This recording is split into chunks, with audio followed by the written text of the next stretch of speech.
Livre de Daniel, chapitre 9, à partir du verset 27. Votre attention s'il vous plaît. Cet élément est en Lingala. Contactez-nous pour savoir s'il est aussi disponible en la langue de votre préférence. Veuillez aussi noter qu'il est en audio uniquement, dépourvu de ce fait d'image originaire.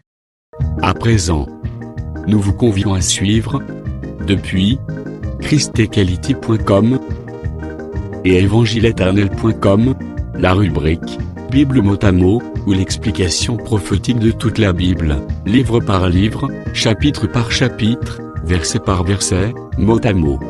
Elle est présentée aujourd'hui par le prophète Medar Kiala, ministre de l'Évangile éternel. Tous les enseignements du prophète Medar Kiala sont disponibles sur christequality.com/medarkiala.html.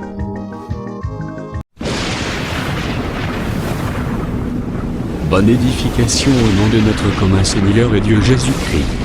Amen. Sobazali kolanda sosolisa bango mambina bokonzi na yo talisa minene ya bozambe na yo na nzela liloba oyo ezali koteyama tosambeli bo na kombo na Yesu Kristo mokonzi pe mbobikisi na biso. Amen. Wema kimia na Yesu ezala na bino nyonso ngolu na nzambe na bombo yango italisama na yango zambo yatalisaka monene na ye afungolelaka biso banzela afungolela biso liteya na ye oyo tozali kolakisa na ngolu na ye moko. Litangi na biso ezalaki na Apocalypse 8 verset 1er. Tolobeli sur silence ya demi-heure dans les ciels. Totalisaki ce silence à demi-heure dans le ciel. Ezali deuxième 3 ans et demi. Nelobeli mususu 3 jours et demi ya suka na kati ya 70 semaines de Daniel, na Daniel 9, le verset 27e.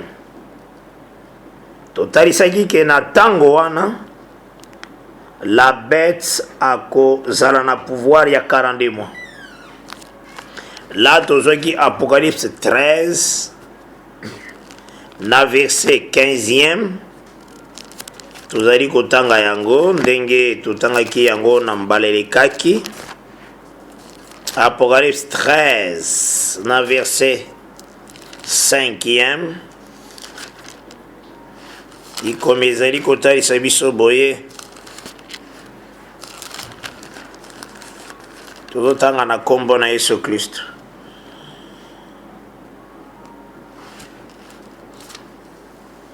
Apocalypse 13, verset 5.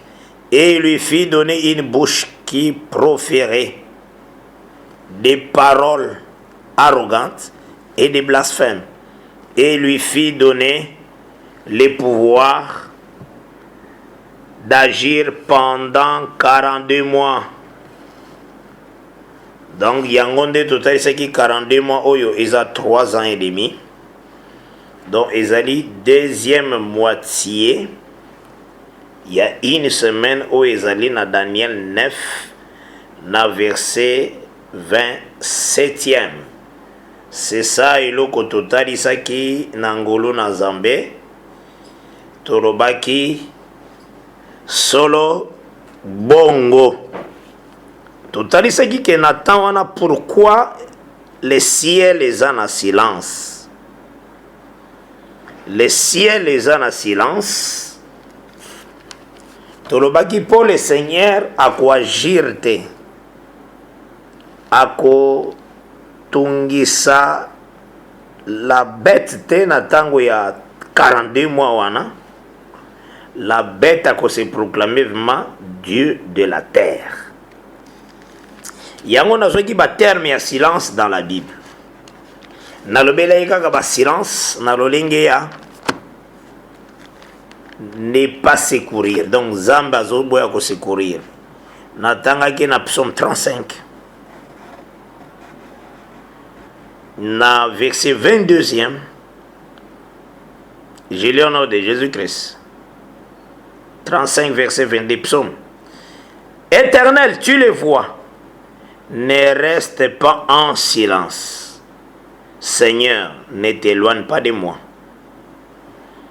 Donc, Awa, David, dans psaume 35, a ici que lorsque ba ennemi ou bazai ko s'élever pour baluka ko déranger sa vie, ce qui nzambe azo ko agir te, cela veut dire le Seigneur azana silence. Yanga zo sans nzambe ko tika la kimiate. Tozwa qui aussi psaume 83. Psaume 83 totangi yango mbala na mbala. Bala mingi pona kosunga bososoli solo ya moko na moko. Totangi yango kwa lelo.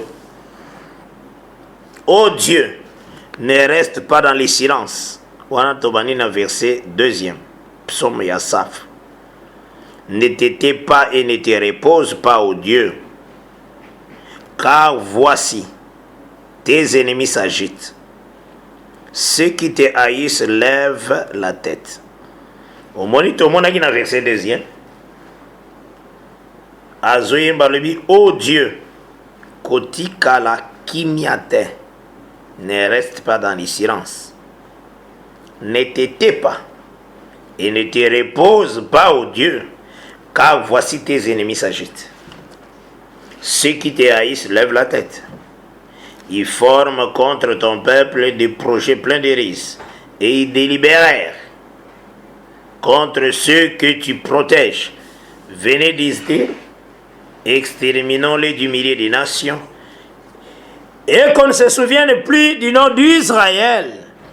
Ils se concertent tous d'un même cœur. Ils font une alliance contre toi. Donc, la nation bazaki en alliance. Nakatia prophétie ou Bible n'izoloba.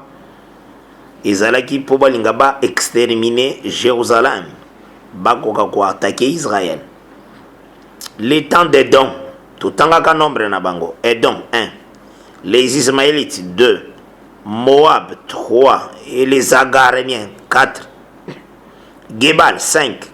Ammon 6. Amalek 7. Les Philistins 8 qui habitent avec les habitants de Tyr 9. L'Assyrien aussi s'est joint à eux. Elle prête son bras aux enfants de Lot. 10 la Syrie. Donc c'est que nakati na yango tomonaki les nations en alliance. Pour nabaluka ba effacer Jérusalem. Mais tant que bazo kokisa yango, c'est que Dieu est silencieux. Yango itindaki natali sayo d'abord. Que awa ba nation oyo batangi bazaka ka signe. Ya les 10 rois de la terre. Oyo baza en alliance.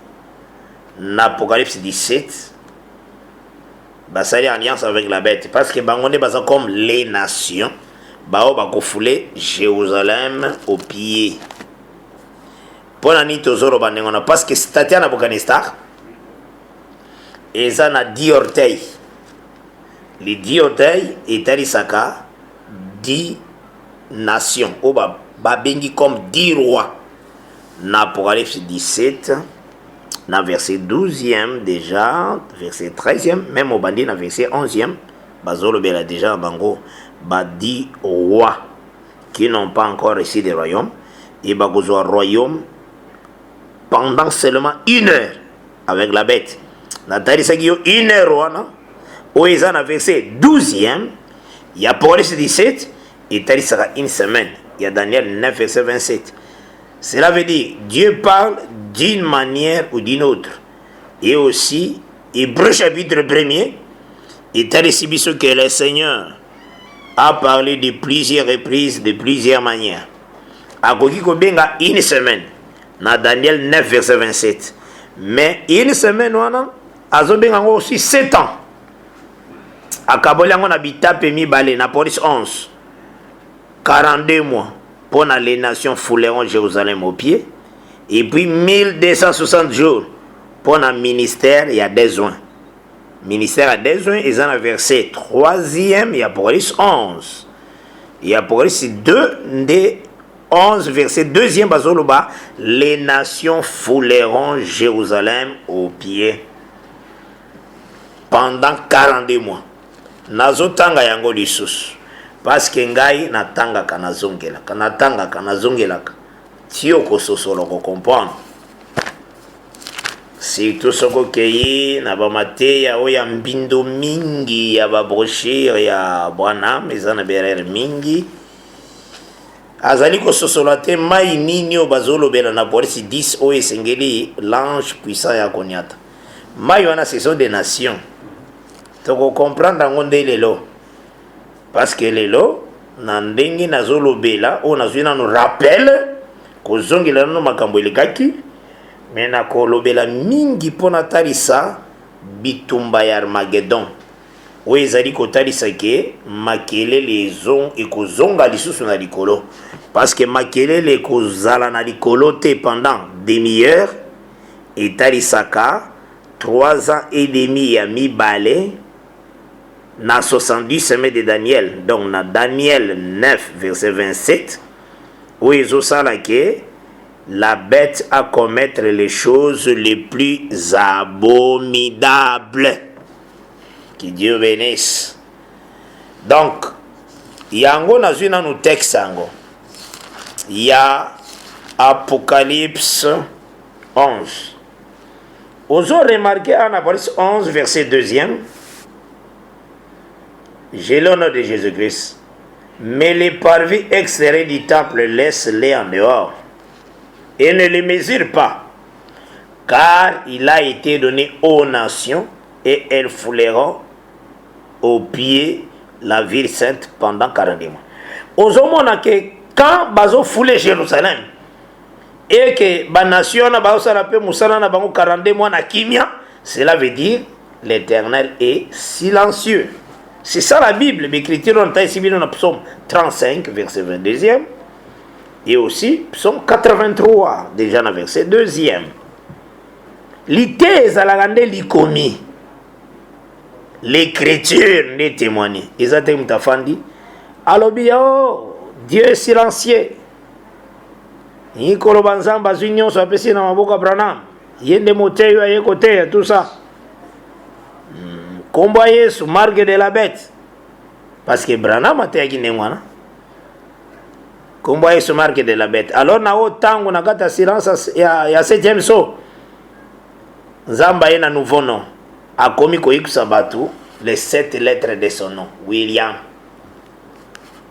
Marion Branham 777. Yo pasteur ya message yebisaka pe ba pasteur muso d'église mususuke. Biso tote akaba lettre ya kombo ya motei na biso izopesa biso bombo yebisaka bango pe bayeba qualité na yo ndenge za komi bomba ka tendenge ne eloko ya malamu mpona yo ozoyebisa bango te yebisa bango ke ote akaba lettre ya kombo ya William Marion Branham omoni kaka lolenge oyo bomépriser kombo ya Jésus yango omoni pasteur Ngolu côté à Dongo kuna na 2016 ou 2015 akufaki pona ko mépriser kombo ya Yesu afingi kombo na Yesu en pleine campagne finga kombo na Yesu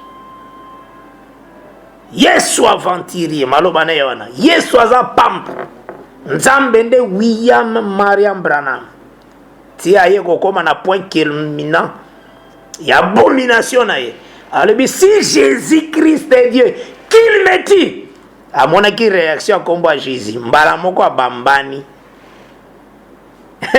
abandi ko pour la sur place si un pasteur un message webi likamboa pasteur ango kombo kitoko mais moi na libebi pasteur Ngulu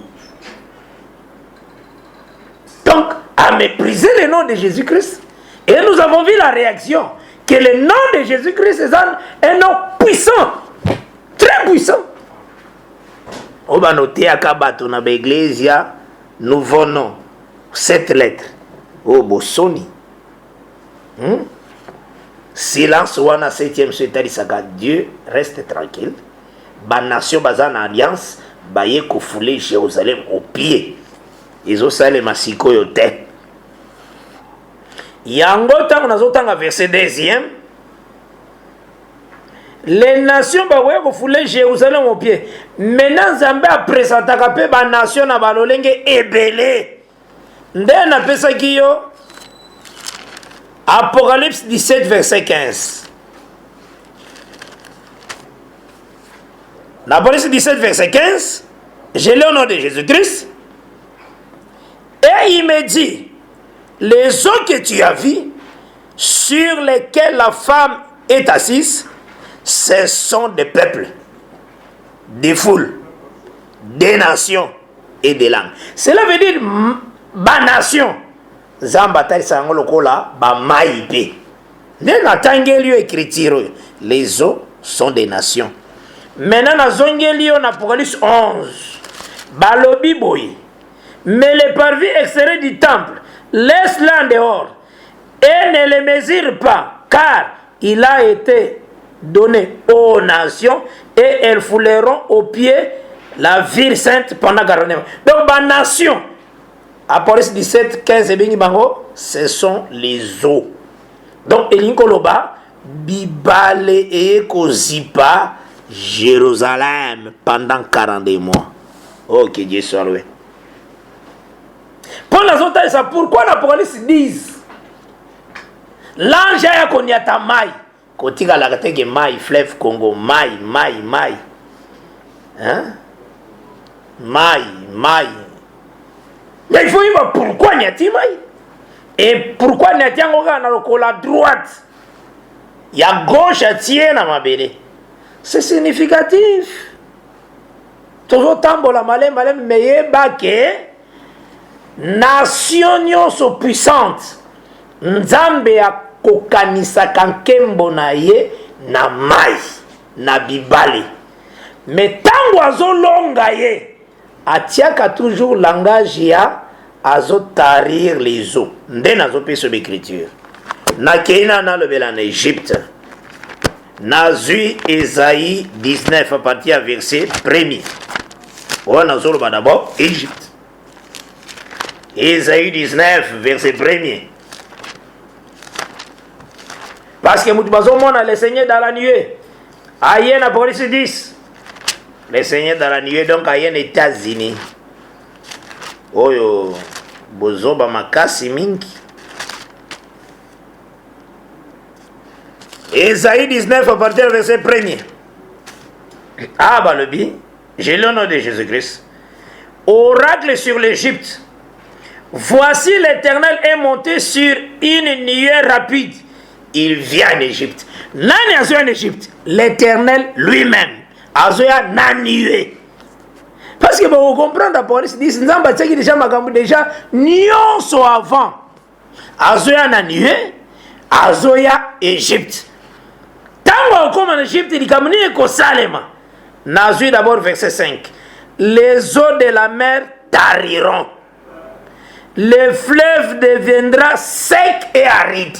Donc quand le Seigneur descend à l'Égypte, le fleuve devient sec. Oh, nous sommes un élément pour que nous comprenions l'Apocalypse 10. Donc, fleuve Égypte est kaouki. Mer est kaouki. Parce que le Seigneur est descendu en Égypte. Maintenant, l'élément moussoutan va descendre les camions Jérusalem.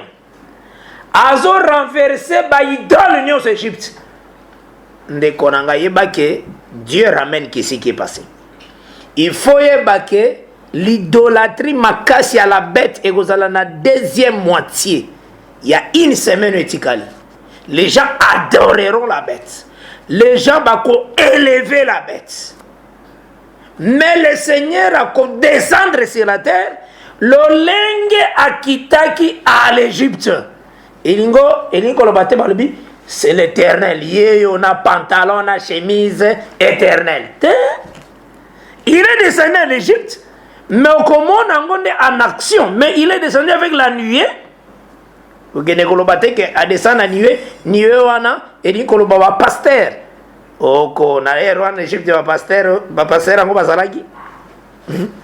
oyo kodescendre en Égypte eza na l'ère ya Moïse te oyo osala confusion l'ère ya Moïse te eza l'ère ya Moïse te oyo adescendre en Égypte likambo ezosalema et les idoles de l'Égypte tremblent devant lui et le cœur des Égyptiens tombe à défaillance. J'armerai l'Égypte contre l'Égyptien. Donc l'Égyptien contre... Donc quand l'Éternel est descendu, ayeko bunda okomona yango, Égyptien bazaki en alliance, babandi kobeta na l'Égyptien na Égyptien. Et continue. Et l'on se battra frère contre frère, ami contre ami, ville contre ville, royaume contre royaume.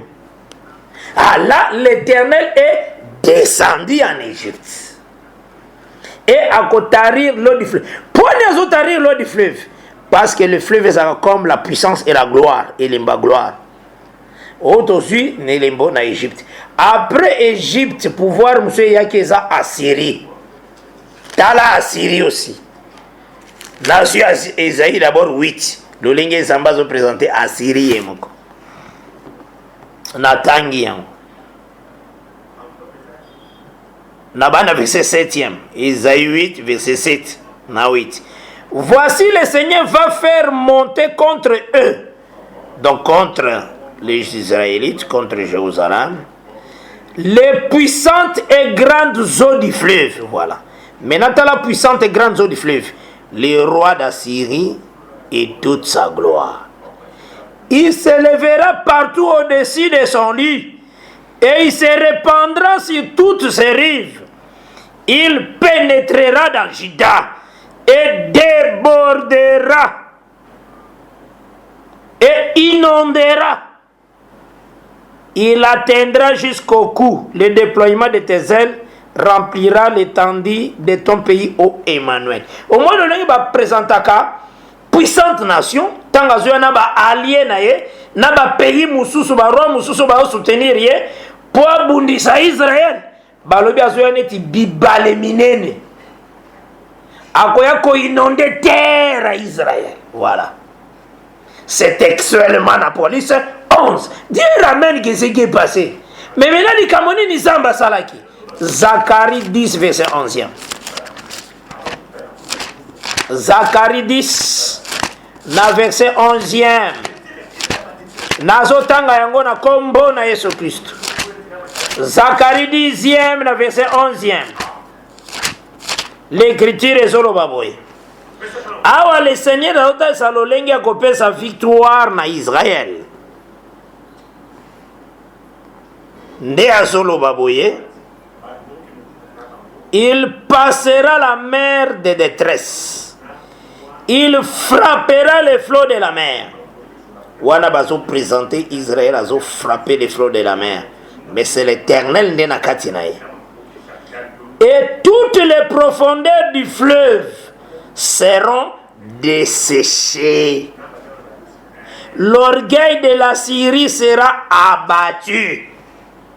Et le sceptre de l'Égypte disparaîtra. Donc, quand Dieu fait tomber la Syrie, parce que la Syrie aussi a présenté en Esaïe 8 comme les grandes eaux, les fleuves. Mais tant que ça est, le Seigneur Zolobanine,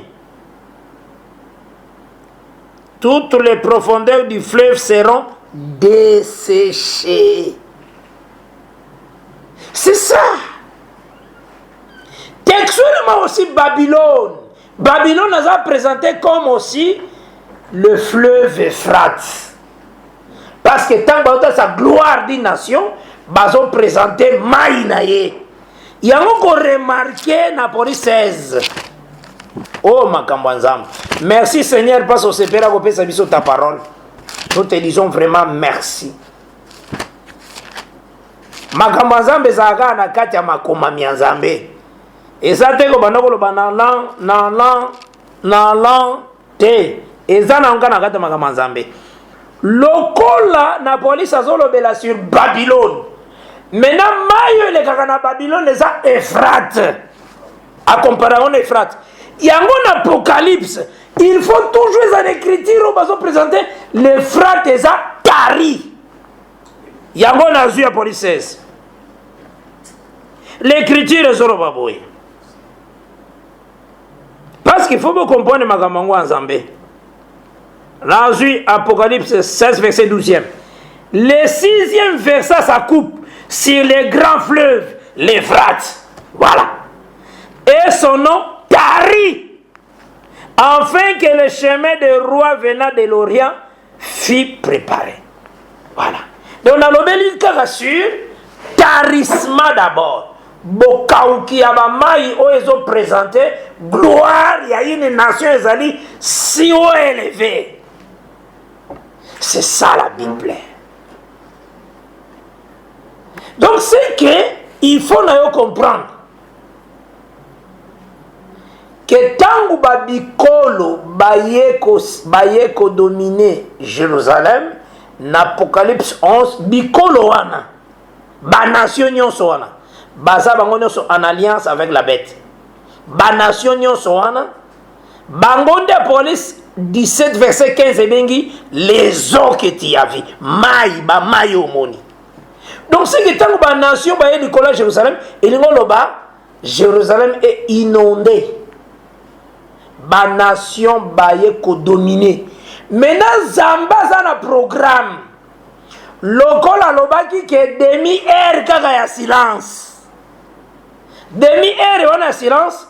Eza 3 ans et demi oyo ba nation bako dominer Jérusalem, donc bako inonder Jérusalem pendant demi-heure ou 42 mois. 3 ans et demi. Maintenant, tangu 3 ans et demi wane kosila, oyo ezali ya suka ya semaine, oyo eza comme demi-heure, parce que natalisaki yo, Nzamba zakana bilobeli ebele. Azo benga dernière semaine, eza 7 jours. Donc une semaine, on a dans Daniel 9, verset 27.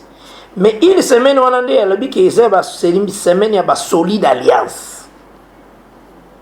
Maintenant, dans l'Apocalypse 17, il y a une heure, dans verset 12e. Les 10 cônes que tu as vu, na alliance, na pouvoir ensemble avec la bête pendant une heure.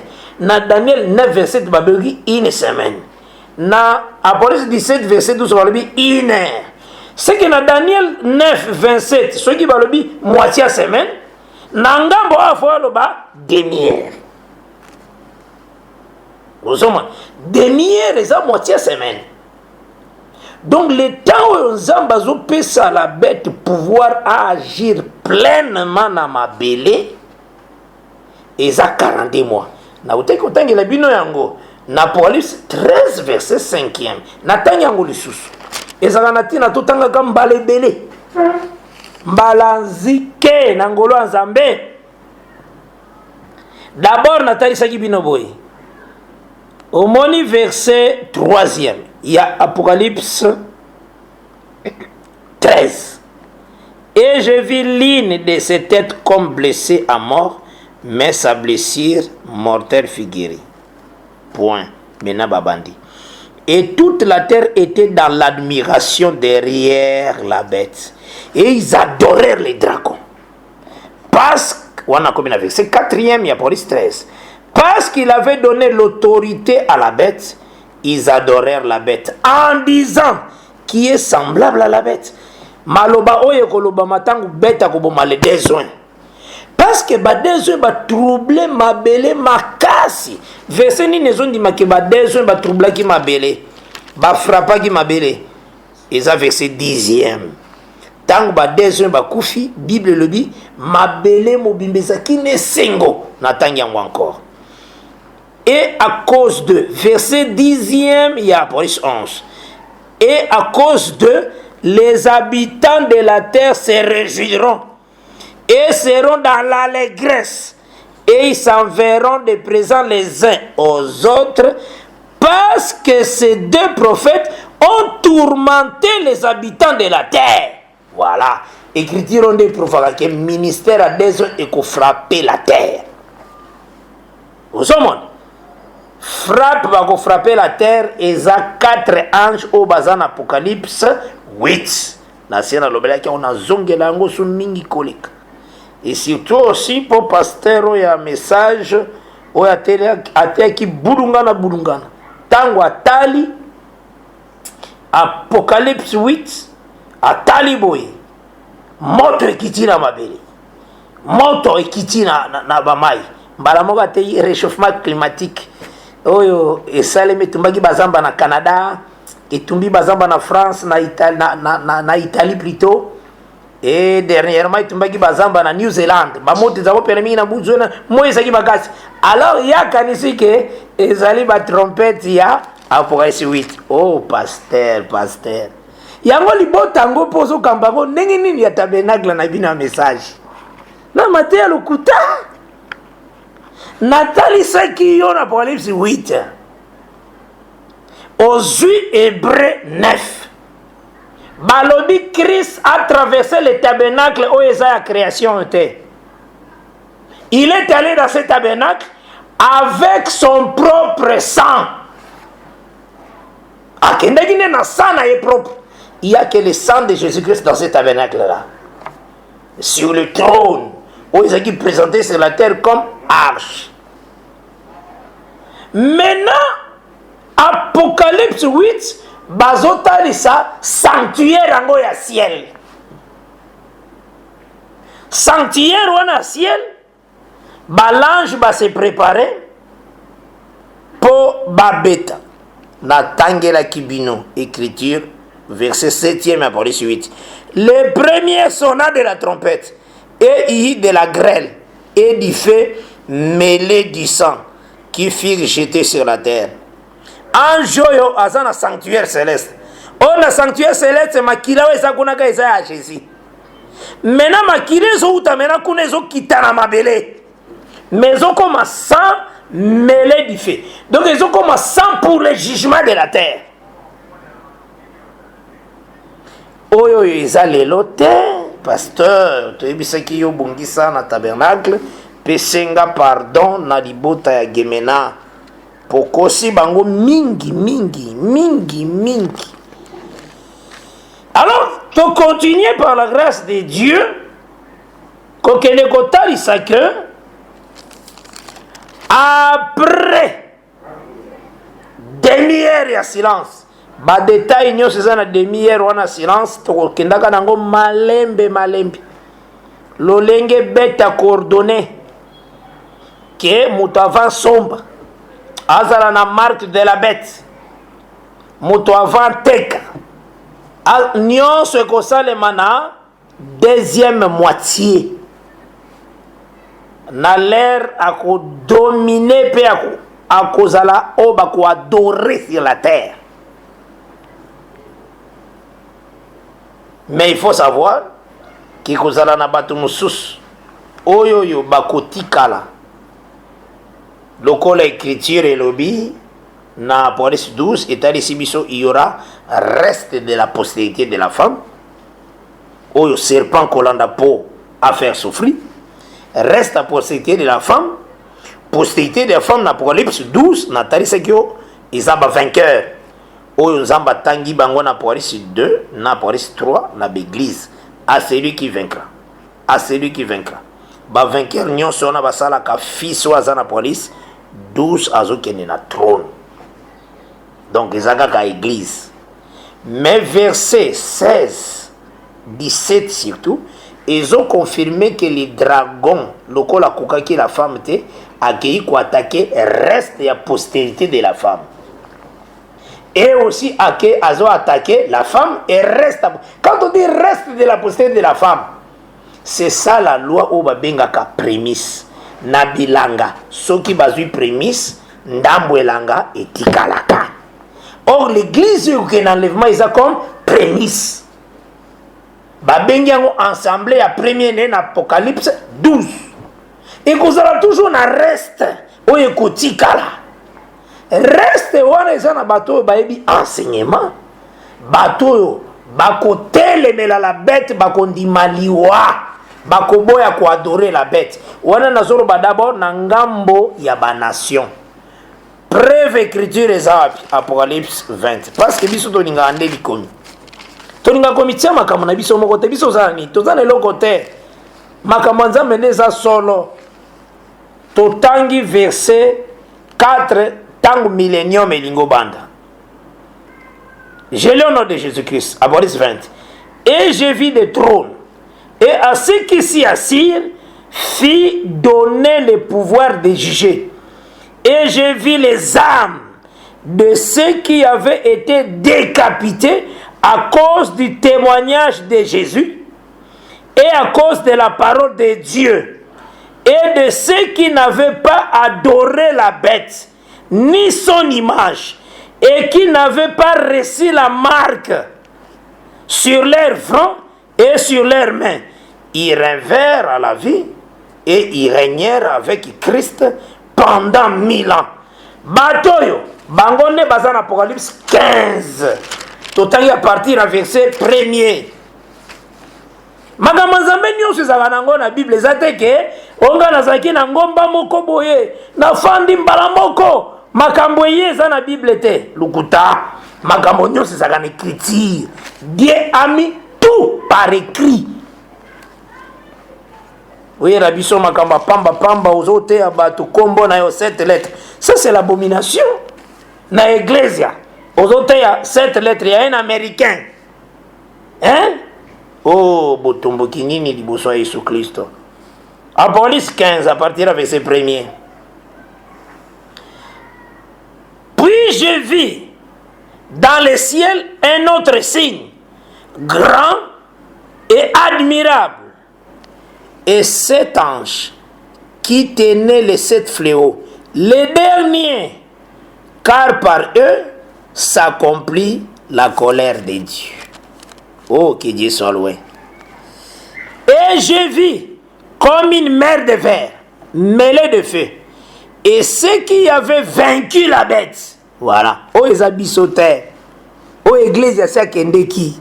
Oh, les abatos, il y a une grande tribulation. Bako vaincre la bête.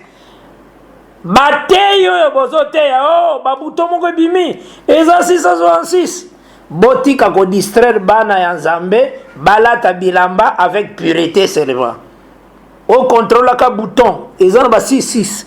Ba musuzu kutu soki déjà simbe batekela ki eza na ba 6 misato akobukango. Pona nini 666 marque de la bête. Osomwa. Mon peuple périt parce qu'il manque la connaissance. Donc cela veut dire quoi? Quand la connaissance n'y est pas, c'est la mort. Ce qui boye bien solo ezate, liwande zali. Osolo na madame? Yango nazo tanga verset 2e. Et je vis, il y a Apocalypse 15, comme une mer de verre mêlée de feu. Donc tamba zolo ba mer de verre mêlée de feu. L'alliance ya Moïse ezalaki na cuve des reins. Donc nzungu oyo ezakozala na mai na parvis na mbalasani ou bien na veranda oyo bazako benga parvis. Banganga nzambe bazako sokola maboko makolo bazako sokola biteni ya nzoto na bango ya mboba banda mosala nzambe bazako benga ngo ablution. Bandeko na biso pe baza na bulunga na lokola ba musulman ba kontina ko sala ko mona yena mwa bideo moko boye uzomona bazui yango nde wana meza sutango nango lelo te lelo tout est pire par la parole ndenge Jésus bisaki Pierre celui qui a déjà écouté la parole il est pur. Vous êtes pire par la parole que vous avez entendue. Maintenant ezaki elembo pona ko sokola salite nyonso elongwa. Maintenant esalimi ndenge nini na tango na eleko oyo tozali ti kino tokosilisa biso tozobikela ce qu'on appelle mer de verre. Donc maya liboso wana ezalaki koningana te ezalaki na cuve wana ezalaki boyokani ya Moïse oyo ezalaki par rapport ya souvenir à péché. Mais tout royo na boyokani oyo ya mibale na sacerdoce royal oyo Yesu ye na yango oyo totangaka yango na Apocalypse na Hébreu 7 otangi même na ba Hébreu 12 balobeli pe yango nouvelle alliance kuna eza na mai ezokonana elembo ya mai eza konana babenga yango mer de verre. Donc ezali na mosala ya kopetola mer de verre yango lelo oyo eza nde lilakisi ya solo, parce que mai eza nde lilakisi ya solo. Tolongoli te mai ya mai okende koloba teke non tokozwa su libatisi ya mai te po mai lelo ekoma liloba na nzambe te. Libatisi ya mai ifozwa okei na bibale bakotisi yo mbala moko na kombo na Yesu Kristo babimisi yo mpona kotalisa okufi na Yesu mpe osekwi na ye.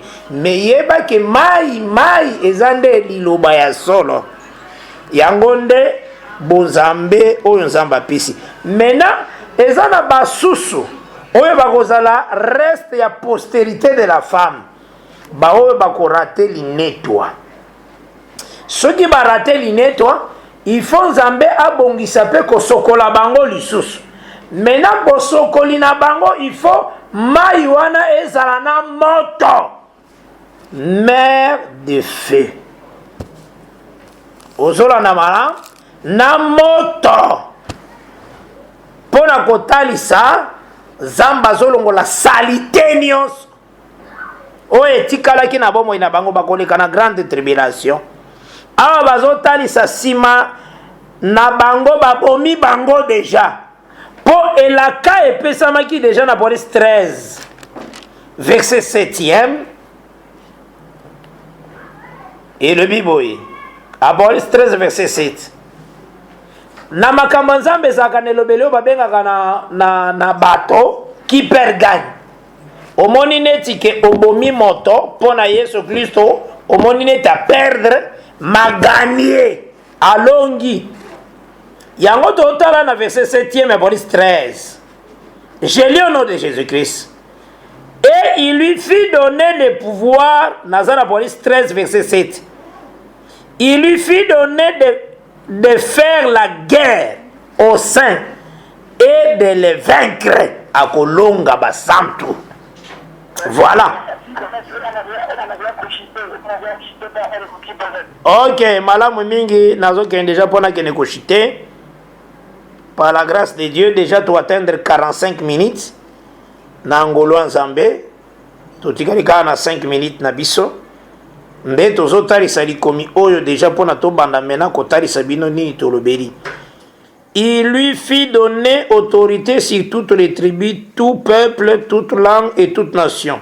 Ozomona awa, la bête azobundisa basantu, pa alongi basantu.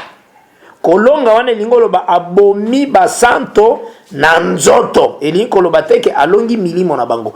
Po basantu ya zoboma na Apocalypse 13, na verset 7, bango yo na Apocalypse 15 na verset 2e bango wana basantu wana oyo babobi bango na Apocalypse 13 verset 7 bango wana na Apocalypse 15 verset 2e bango wana batelemi na kati ya mai oyo eza pe na moto. Donc mpona kotalisa ke bapetolami na nzela ya ba grande tribulation baleki me balongi perdre vie na bango babomi bango me balongi bazosekwa na Apocalypse 20 verset 4 avant millénium ebanda.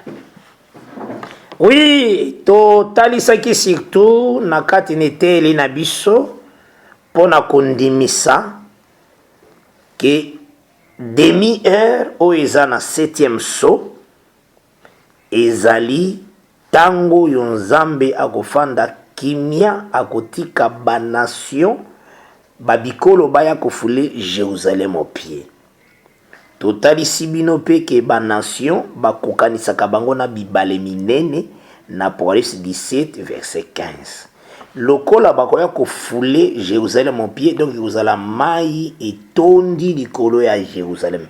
Mai wana eza mai boyete, mai eza nde lembo, mais otalisa nde babikolo lolenge bakofule Jérusalem au pied. Et le milieu nazolo bango po ani, po tango demi-heure ezosila makelele kozonga likolo. Makelele kozonga likolo eza nde nzambe aye kobunda na Armageddon. Namonaki motei moko azaki na séminaire na ye ndenge bayibisaki nga plutôt azaki na séminaire na ye tie ba fiche na ye a dessiner Yesu na trop na zoya. Alors ba nation ba roi de la terre bazui ba minduki bazo tirer Yesu alobi Armageddon.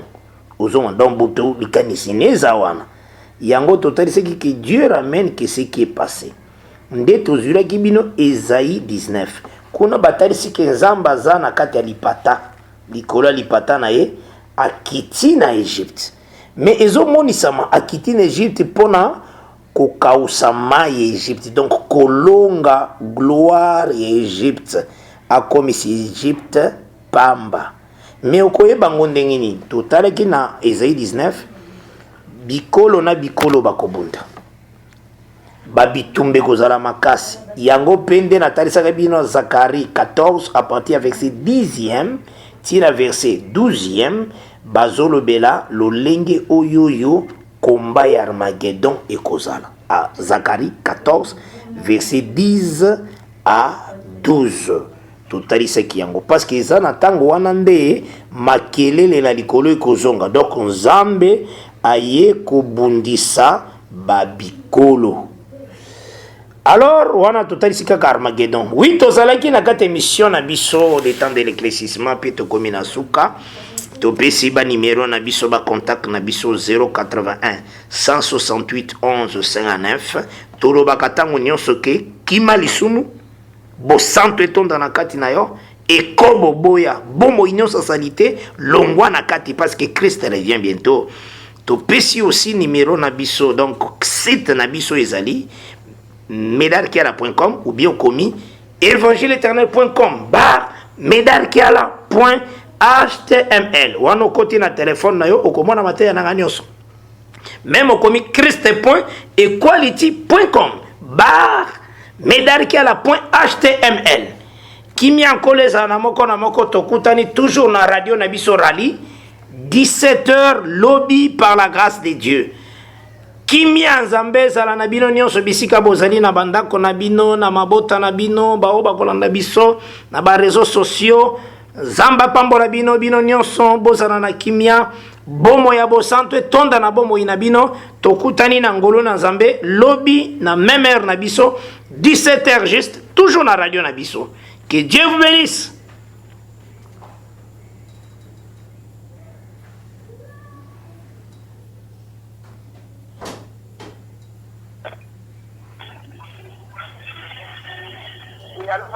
Oui, oui. Et les qui n'en sont bien. Ok, madame, ça va.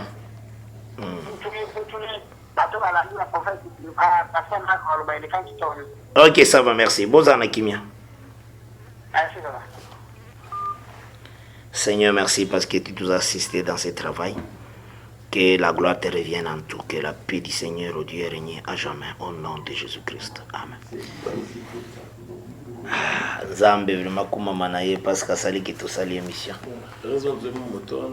Olobi? Ah, na kansenga lebi moto qui notika bisuti na porte ndako.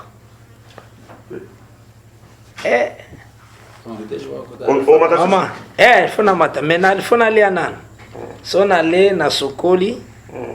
Après na mati na kimia. Ah, ebenga Jesus.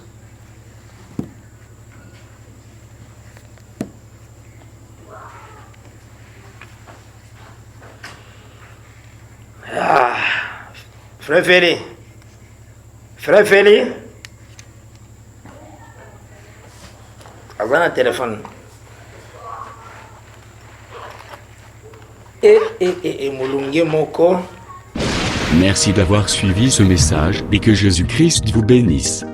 Si vous avez une question à l'intention de l'homme de Dieu, si vous voulez que l'homme de Dieu prie pour vous, si vous voulez vous confier à l'homme de Dieu, ou si vous voulez tout simplement bénir l'homme de Dieu, contactez-le directement si ses coordonnées sont disponibles depuis sa page. Sinon, contactez-nous et nous lui transmettrons vos préoccupations. N'oubliez pas de faire un tour à notre page évangélisation pour voir en quoi vous pouvez vous rendre utile à Christ par cette œuvre.